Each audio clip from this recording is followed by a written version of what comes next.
Magandang gabi po, Luzon, Visayas at Mindanao. Hinihinalang ghost projects ang ilang proyekto kontra baha. Tugon niya ng DPWH nang tanungin sa pagdinig ng Senate Blue Ribbon Committee kanina. Partikular na inusisa ang contractor na Wow Builders na may hawak sa mahigit 80 proyekto sa Bulacan. Nakakuha rin ng bilyong pisong mga kontrata ang ilang kumpanya kahit mababa ang kapital. 8 naman sa 15 pinakamalalaking kontraktor sa flood control projects ang no-show sa pagdinig kahit inimbitahan. Ang hakbang sa kanila ng komite sa live na pagtutok ni Mav Gonzalez. Mav. Mel, Emil, Vicky, yan nga binanggit nyo na 8 pinakamalalaking contractor ng flood control projects ay isa sa pina na ng Senate Blue Ribbon Committee matapos hindi dumalos sa pagdinig kanina.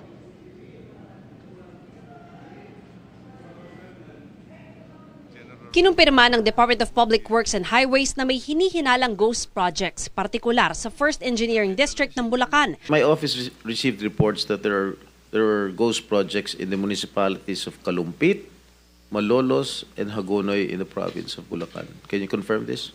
Yes, Your Honor. That's true. Well, this is information that we have received, Your Honor. And the contractor, allegedly, Wow Builders, correct? That's correct, Your Honor. Sa pagdinig ng Senate Blue Ribbon Committee kanina, ukol sa mga umano'y anomalya sa flood control projects, sabi ng DPWH, mula 2022 hanggang 2025, 85 projects na nagkakahalaga ng 5.91 billion pesos ang nakuha ng Wow Builders sa Bulacan. Sa buong bansa, 9 billion pesos ang kontrata ng Wow. Iniimbestigahan daw ito ngayon ng DPWH, pero nirelieve na ni Secretary Manny Bonoan ang buong District Engineering Office. Was there a senator or a congressman who inserted that for that particular area? Well, we'll just have to find out, Your Honor. Walang dumalo mula sa Wow Builders sa pagdinig.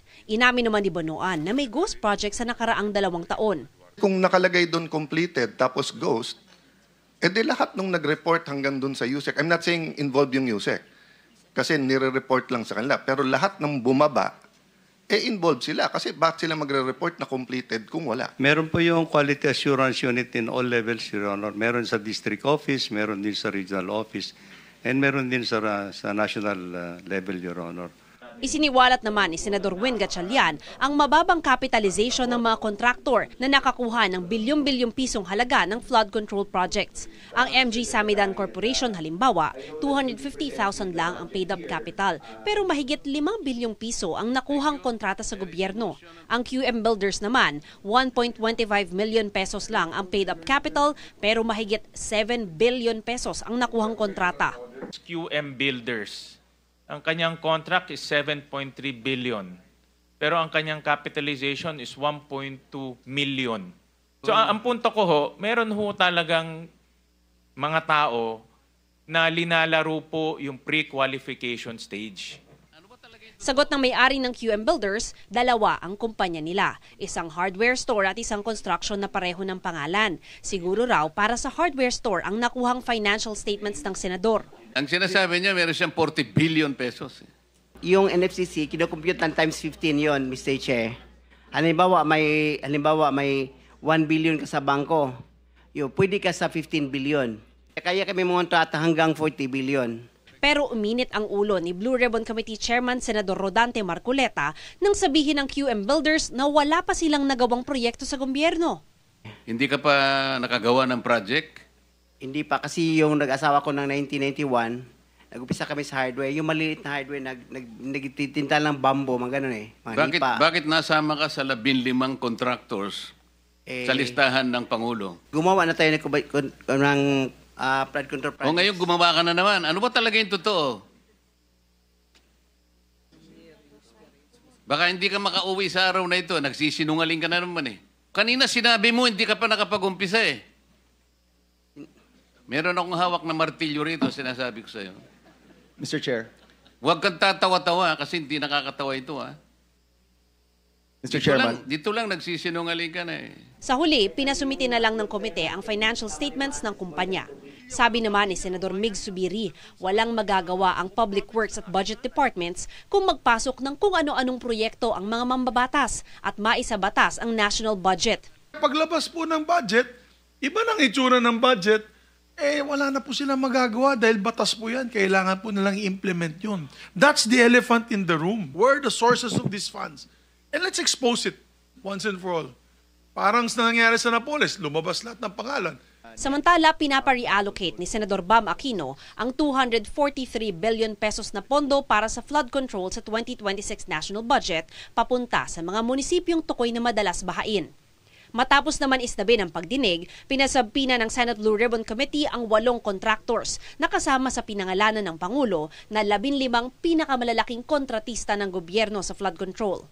Para hong ginagago itong committee natin na may sakit, nagbakasyon na, may mga prior schedule. Ano mas importante, prior schedule, Mr. Chair? Or itong investigasyon ito because 544 billion na pinag-uusapan natin. May I move for the issuance of subpoena to those absent invited resource persons, particularly yung mga contractors, Mr. Chair, to require them to be present in the next hearing. I so move, Mr. Chair. I think the motion is in order. No objection. The motion is carried. I recommend to our the Senate President Pro Tempore to subpoena the owners of the corporations, not merely representatives. Kasi subukan na natin dito yan, pag representatives, wala hong isasagot ho yan.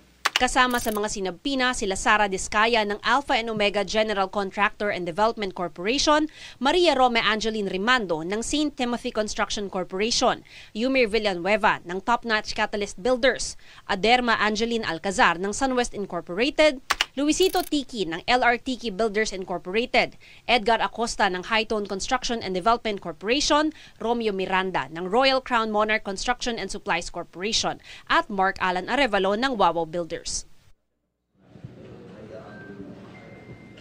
Vicky, sa susunod na 2 linggo ay lalabas na raw yung resulta ng investigasyon ng DPWH dito nga sa mga umuning ghost projects. Pinapaaral naman din ng mga senador yung pagkakaroon natin ng isang National Flood Control Master Plan. Vicky? Maraming salamat sa iyo, Mav Gonzalez.